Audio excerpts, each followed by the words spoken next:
Hi, I'm Caris Jackson from Active Rider and I'm here to answer your questions tonight.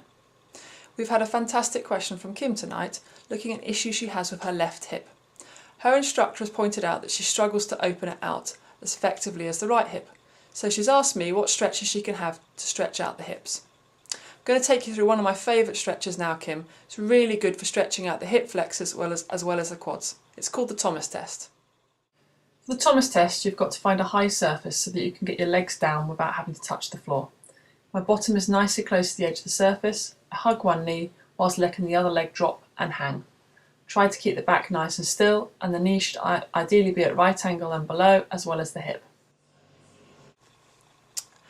Now that I've shown you one of my favourite stretches, there's a couple of other things I want to discuss with you. Firstly, yes, your hip flexors could be tight, affecting your ability to open out the hips. However, there could be other things going on. Are your glutes strong enough? If your glutes are weak, which is your bottom muscles, you're going to struggle to take your leg behind and onto the side of the horse to give you good leg aid. So really look at whether your glutes are strong enough. Some simple exercises can be clams and moving on to more dynamics exercises such as squats and lunges. The other thing that needs to be looked at is, can you rotate your pelvis nicely? If your pelvis is locked, it's going to be very hard to let the leg move in an effective manner. So really look at whether you can tilt your pelvis forwards and backwards in a nice smooth movement.